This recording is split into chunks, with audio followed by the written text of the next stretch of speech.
What's up, everybody? True Boxing here. Thank you for coming back to get hit with the truth. So today, doing the what's next on Dillian Whyte, the former world title challenger, now former interim champion, as he's coming off of his loss to Tyson Fury on April 23rd, where he got knocked out.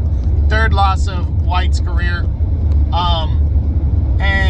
You know, a lot of questions after that fight. There's a lot of people dogging Dillian Whyte, which I think is wrong, saying, you know, that's the third time he's been knocked out. He doesn't have a good chin. And I'm like, wow, that's just not accurate. I mean, the guy's fought and beaten a lot of good fighters, you know, a lot of good heavyweights. He got knocked out against three big punchers. Anthony Joshua, big puncher. Alexander Povetkin, huge puncher. And Tyson Fury, 6'9" heavyweight, knocked him out. Well, you know, I mean, not really surprised there. But tough loss for Dillian Whyte. You know, he tried to protest and say that after he got rattled with the uppercut that Fury pushed him down and all that kind of stuff, and he should be owed a rematch. He's not going to get a rematch, so he can quit on that one.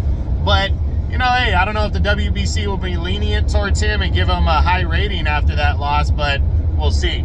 But the big question now is what's next for Dillian Whyte following that loss. You know, he's 33, not sure how he wants to proceed. I don't believe, though, Dillian Whyte should retire. I really don't. It took him a while to get in this position. He took on the best fighter in the division. And this division's about to be cleaned out in terms of, you know, cleaned out in terms of Tyson Fury moving on. You know, after Tyson Fury moves on, outside of Anthony Joshua, who beat him back in 2016, Dillian Whyte can still possibly be a threat at heavyweight for the next couple of years. So I think he should keep fighting. Let's run through the top 10. Again, a rematch with Tyson Fury's out, so that's not going to happen. Number 2, Alexander Usyk, not going to happen. Usyk, if he beats Anthony Joshua, he likely is in line for Tyson Fury, if not an eliminator, in the second half of the year. But actually, if Usyk were to lose to Joshua in July, depending on how he loses, I wouldn't be surprised if him and Usyk could work out a deal, but I don't think they would work it out that fast. And but I wouldn't be surprised if these two guys wanted to fight each other next. But I'm leaning towards the no on this one, although I'd like to see it. Number 3, a rematch with Anthony Joshua. If Joshua wins, he's going after undisputed against Tyson Fury. And if he can't get that, he's going to take on probably a mandatory to hold on to his belts. If he loses, though, then absolutely Joshua doesn't fight Dillian Whyte in the second half of the year. Just, you know, he would just probably take the rest of the year off and still wouldn't come back against a guy like Dillian Whyte in his next fight, so I don't see it. Deontay Wilder. Would love to see the fight.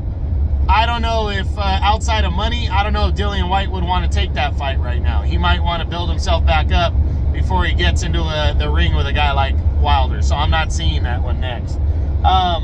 Number 6, a rematch with Joseph Parker. Would love to see it, but Parker, depends on what happens with Joe Joyce. If he beats Joe Joyce, Parker's like right in line to get into the title mix right away, and a rematch with Dillian Whyte maybe wouldn't suit, but then again, maybe it would. Maybe Dillian Whyte would be like, hey, I can beat you again, and Parker wants to get that revenge because their first fight was so close. So you never know. Maybe they could lock up, especially if Parker doesn't move to the front of the line to fight for the world title against Usyk or Joshua or whatever the outcome is, you know, or for the WBC belt. So it's possible. I think a rematch with Parker could potentially happen. Number 7, Andy Ruiz.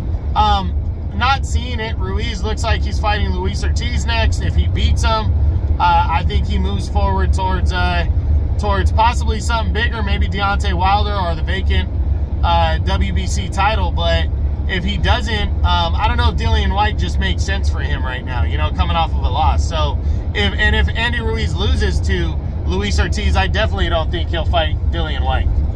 Number 8 is Luis Ortiz. If Ortiz beats Andy Ruiz, he's right up there ready for a world title shot, but he might say fuck it and fight a guy like Dillian Whyte. But I don't think Dillian Whyte would want to take a risk against a guy like Ortiz, so I'm going to say no to that one. Number 9, Joe Joyce.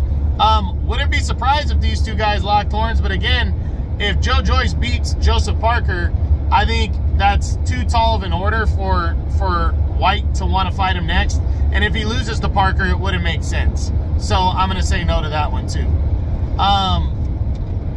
And then a third fight with Derek Chisora, not likely. I mean, they're both coming off of losses, but would Dillian Whyte really want to go dip into that well again right now? I just don't see it. And then a fight with Otto Wallen, not seeing that one either. So Dillian Whyte, I think if he comes back, it's only going to be for a huge name for a title like a Deontay Wilder or Andrew Ruiz, or if he gets like right away gets into an eliminator or a vacant title fight. But I really don't see him fighting on that level next. I think it's probably going to be a tune-up bout. I don't even know if it's going to be before the end of the year. He might take the rest of the year off, maybe come back towards the end. So we'll see what happens, but I really hope Dillian Whyte continues to fight because he's a good fighter. So, and I definitely think he can still make a dent at heavyweight. So we'll see what happens. That's what I got, though. That's the what's next on former world title challenger Dillian Whyte. I hope you guys enjoyed the video. If you did, smash the like button, leave a comment, subscribe to the channel. I appreciate any and all support. All right, guys, that's what I got. True Boxing. You've been here with the truth.